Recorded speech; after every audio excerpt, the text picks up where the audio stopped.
So we've got what you've dubbed as Juniper Week. And that's what we've got. And we're going to start with a Give It a Shot on this Tuesday. I'm Andrew.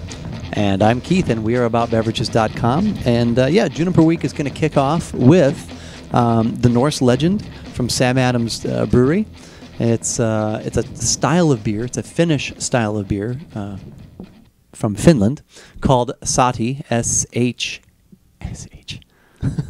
called Sahti, S-A-H-T-I, and it was traditionally brewed with many of the same components that you find in beer, but also this one introduces juniper berries. Woohoo. And in some cases they actually would use juniper twigs to filter out some of the different components and do different things. But then this is brewed with juniper berries, and in this case, aged on juniper berries. I believe it says. Oh wow, very cool. And aged on juniper berries. So wow, this sounds awesome, because now this sounds like what we've been looking for, because we had initial enjoyment and then got disappointment from the Rogue. The Rogue. They have a juniper beer, which initially we liked a lot when we actually did the first podcast, and then I bought it like 2 or 3 other times, and every time we had it like the juniper part, which I wanted in the flavor, kept backing off. Right. And then we even at some point we actually had it at a tasting with some other people, and they kind of agreed. Yep. So that was kind of a little bit frustrating. So I'm very excited about this one, because I'm hoping that they really went. I mean, if you go to Sam Adams' website, it's been like at least 8 years, or 10 years maybe even, but a lot of years that they've been working with this particular style, trying to get it right, trying to get what they felt was the right representation, and so this is finally here for us to try. All right, so this is part of their that series of beers. They've got a bunch of different ones that are, we'll actually be trying another one in a few weeks from the same kind of series. It's like their limited edition, limited release. Right. And these are usually, what, about $6.99? This actually was $5.99. Oh, wow, even better. So it I couldn't quite use my Total Wine coupon to get $1 off of this. So $5.99, and it's a 7% alcohol, and it's, what is that, 22 ounces? Yes. Okay. Yes, that's correct, Andrew. You went into the little bit of NPR going on there. Yes. Yes. I got to get away from that word right now. Sorry about that. Fantastic. Absolutely fantastic, and getting better all the time. Oh, we're a little Ken Graves reference That's again? right. Okay, kind of amber colored looking. Copper, yeah. Yeah.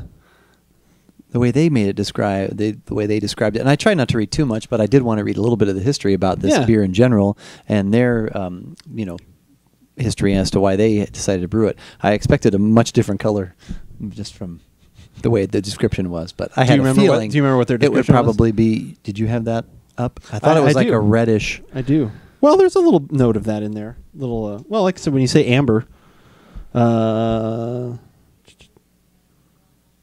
Deep amber in color. Yeah, that's what we said. Amber. That's pretty close, I think. It's probably. I would say it's on the lighter side. Yeah, I don't think it's deep. It's like coppery, copper with some red amber notes or something like that. But I initially get some malty sweetness. I get malt. Okay, so I get a fair amount of that, like some nice, just nice layering of that, and then at the very end, I do get a little bit of juniper. There's like a little bit of the flower at the very back. I think you'll find it, or not, maybe. I saw that look on your face. Maybe not. At the very back after the malts, I am getting. It's not near as forward as obviously I'm hoping with all the things they're talking about on there, but I am getting some.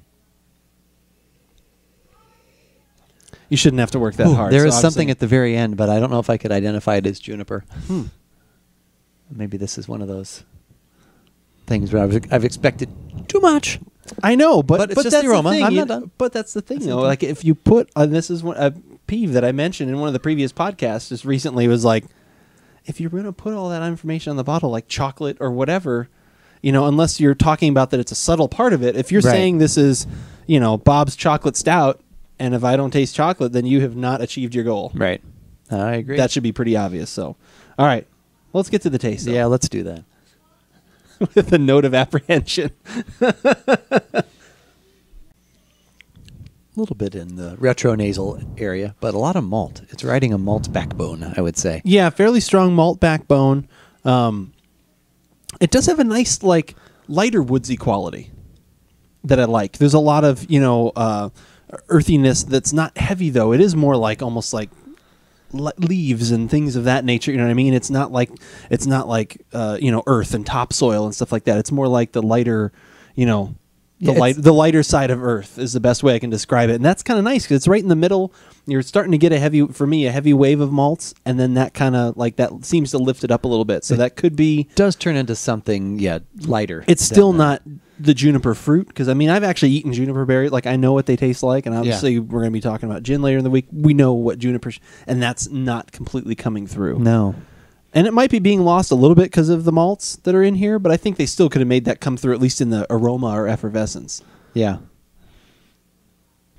The more I drink it, there is some more flavors that come through. It's kind of like getting a little bit used to the malt, used to that initial kind of surge of that sweetness and heaviness. And the more sips I take, there is a little bit, it's fanning out, and there is a little something else there. I don't know if you had not told me it was juniper. I don't know if I would be able to specifically pick that up as that, but there is some other little light fruit going on there. But you think with all the work and talk that they're doing about on there, it would come through more. I guess, when you read that, like, I really want it to hit me in the face. Yeah. Well, and it sounds like this style is, juniper, not maybe intensive, but definitely it's part of the mix. Yeah. And like you said, I don't know if I could have predicted that that's what that was. Yeah. And I was expecting, my actually concern was that there was going to be too much, because although I like juniper, I wouldn't want it to be like juniper juice or something like that. I wanted that was more my concern, as opposed to where is it. I was hoping that I wouldn't have to be thinking, ooh, should have backed off a little bit on that one. Yeah. Which I probably would have preferred to the can't find it. Yeah, exactly. Yeah. So now if we just quickly take the juniper part of it out, and a little bit disappointed with that. Okay. I actually really like this. I think this is quite tasty. I it's very unique. It's not, it's kind of, like I said, I have not read a lot about this style, so I'm not going to talk about that part of it. But just as a flavor profile, I think it's very unique. It's something I haven't had. It's kind of really in between. It's like a very flavorful amber, which, you don't find a lot of those. At least I don't think that's a style that's quite marketed as well. Yeah. So I like that. I like the little bit of malts in there, and then there's a nice little bitterness, and there is some sort of other. So I really like this beer. I'm just disappointed in the juniper part not being as forward. Right. I would agree with that, actually. Most of the flavors in the beer are middle of the tongue forward to me, and a little bit, in the nose, but it's not heavy. It doesn't make you feel weighted down. So judging this on, if you just poured me this beer, said try it.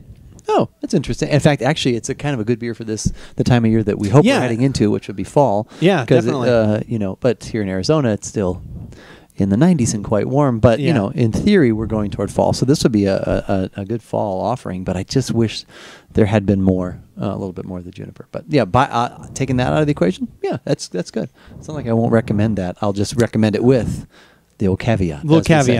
So that'll kind of knock it down a peg. But I definitely could easily recommend that as something, especially to beer connoisseurs that are looking for something different, and that's what I do like about at least Sam Adams with this series and some of their stuff that's not quite as much mainstream. At least they are trying something a little different, but they are usually, it seems like they never, like, I've never had a Sam Adams beer where I drank it and I was like, oh my gosh, they not just like blew me away with, like, whether I liked it or didn't like it, with just a crazy flavor. You know what I mean? It's always like they just kind of rolling hill it. You know what I mean? They kind of smooth it out a little bit. And that's, for a lot of things, that can be good, but there's more mass appeal. Yeah. So we have to get moving on, and where you should be moving on to, though, is AboutBeverages.com. And staying there for a while. And staying there for a long out, time. enjoy. That's right. Definitely. Lots of things to check out there. Like, so that's the place where you can check out the drink database. You can go and check out past podcasts. We're coming up on very soon. We've, in fact, next week, we'll be having our one of our favorite podcasts, at least for me, because it tortures my brother a little bit, which is our pumpkin seasonal podcast. We've got 3 new ones, and then obviously the returning champion. So that'll be coming out very shortly. And but you can definitely go back and look at previous years. There's lots of good beers that are still out and around. We just don't try them again, unless it was the champion. Unless it was the champion from the year before. Right. So But whether we like it or not, you should give it a shot.